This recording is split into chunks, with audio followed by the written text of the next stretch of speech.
care system is governed by corporations, and despite their smiling assurances that our health and happiness are their #1 priority, in reality, we know that corporations exist for one sole purpose: to turn a profit for their shareholders. Tonight, we're here to say that the health and well-being of our loved ones and our communities are way too precious to come second to the bottom line.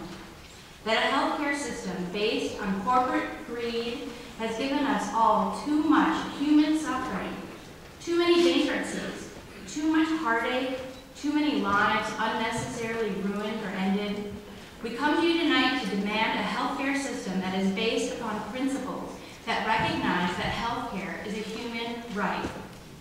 We need a system which affirms that every person has worth and dignity and therefore is entitled to comprehensive quality health care to let them be as healthy and productive as they can be. Whether a person is employed as a prison guard, a dairy farmer, an engineer at IBM, or a part-time cashier down at the pharmacy, we all need health care. Heck, even the unemployed need health care. Let's end the employment-based system. I would bet a lot of small businesses would be happy to get back to work doing what they do best, rather than struggling with trying to find health care they can afford. We urge you to use these principles as a measure against which all healthcare legislation might be judged. Thank you.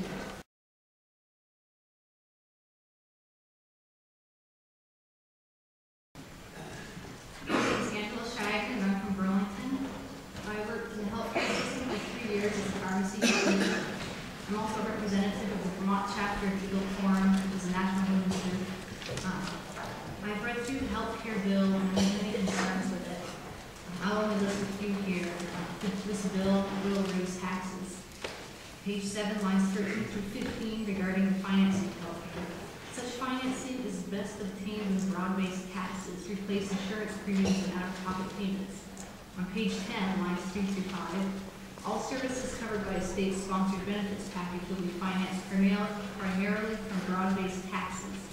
Page 10, lines 8 through 10, employers will be required to contribute a fair share of taxes for the health care needs of the general population. Many Vermonters are out of work and more will lose their jobs due to this recession. Businesses in Vermont are already struggling and will leave Vermont rather than pay more taxes. The state has a $150 million deficit, and the federal government's deficit is in the trillions. Where is all of this money going to come from to pay for health care? And what happens when the state goes over its global budget while people still need essential care? Will they have to wait until the next fiscal year? I went 3 years without health insurance to help save for college, and I have excellent health insurance right now. This bill will take that away from me and put me on this substandard joke of a healthcare system that has no way to pay for itself. Similar systems in other states have failed miserably. This bill is a disaster. Do not allow it to pass.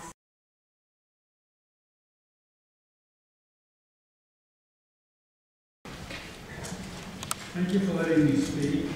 My name is Bill Day. I am retired from the State Department of Health. Those who claim that health care is a right are the same people who are trying to force upon everybody a government-run, single-payer monopoly, the very thing that would take the right to health care away from many of us. In every country where this government-run monopoly has been adopted, the resulting shortage of doctors, other healthcare professions, and equipment has caused serious rationing. Government-run rationing will give non-medical bureaucrats the power of life and death as to who will or will not be allowed to receive medical treatment. Those not allowed to be treated will have lost all their rights. As it stands now, everybody is allowed medical treatment, whether or not they have insurance. A while ago, I visited Ontario, Canada, and asked everybody I could how they felt about their single-payer healthcare system. Not one of the over 30 people I spoke to liked it. Among other things, they felt that there were not enough doctors. My grandson had to wait 6 hours in the Parry Sound, Ontario, Canada emergency room before having a bleeding head wound looked at. In the middle of stitching him up, the doctor had to go deliver a baby. A trucker I spoke to outside of Parry Sound summed it up when he said, "The rich are okay. They can go to the States and get taken care of. The rest of us are forced to wait until it's too late and just die. Is this what you want here in Vermont? Thank you.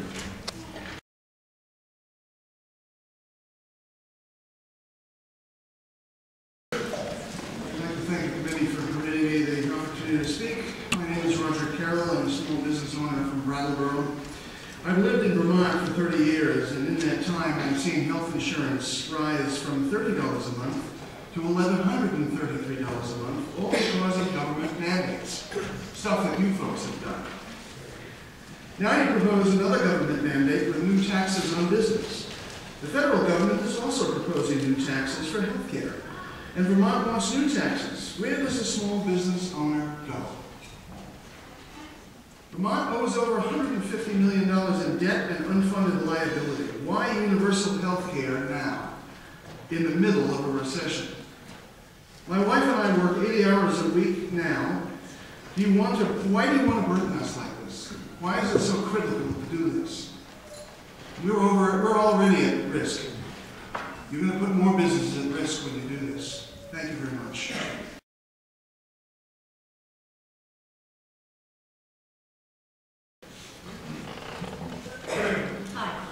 Deppe. I'm a psychiatrist in Colchester, and I'm also speaking for the Vermont Psychiatric Association Executive Committee. Change is urgently needed. H.100 and S.88, while not perfect, are a great place to start. We, the public, are already paying 60% of our total health care bills through taxes: federal, state, town, school, and employer. Higher prices for goods, lower wages, and insurance premiums and co-payments. Shouldn't we be getting our money's worth? Imagine a publicly funded system that is transparent and accountable to all Vermonters instead of the mess we have now. Imagine paying less than we do now and getting what you need when you need it in healthcare. Imagine everyone covered with good benefits instead of rationing based on employer or income. Imagine not losing coverage if you change jobs or become disabled. Imagine choosing your own doctor and hospital and making your decisions without insurance interference, rationing. Imagine a payment system with an overhead of 1% instead of 31% wasted on administration, plus insurance, salaries, marketing, and profits. Imagine allocating resources based on the needs of the population instead of rationing on a case-by-case basis. Imagine flourishing businesses, towns, and schools, and a state no longer overwhelmed. Imagine doctors enjoying their work free of harassment instead of leaving primary care in droves. Imagine ending the suffering and death that is now happening. Imagine looking back in a few years and seeing that this legislature was bold enough to listen to Vermonters and ignore special interests. Imagine perhaps the most important act of your legislature.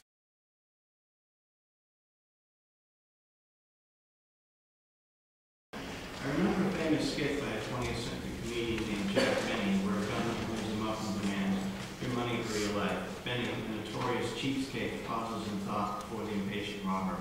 "I'm thinking," Benny said. "I'm thinking. Last week I got an unexpected bill from Catamount. It was for some routine blood tests. The charges had been applied to deductible, tossing the majority of it back to me. It also set off the old nightmares when I had liver disease 3 years ago, yellow, rubbing weight like a stone, itching incessantly, dying fast. Though I had insurance and health care through my employer, I felt like bending his gun as I battled denied claims, refused procedures, the usual litany of hold-up tactics in a system of maximizing profits and minimizing medical loss. The worst was yet to come. 3 operations and several months later, the yellow came back. This time, however, I had no insurance such as blood. My ex-employer cut out my job when I returned from sick leave. No benefits, no insurance. 2 choices: your money or your life. The hospital's going rate for what I needed was $20,000. This for about an hour and a half's work. Again, I had to put a price sticker on my life. How much is your life worth? How much debt would you incur on yourself to stay alive? $10, $20, $50, $100,000? And the ultimate travesty I wound up having to haggle over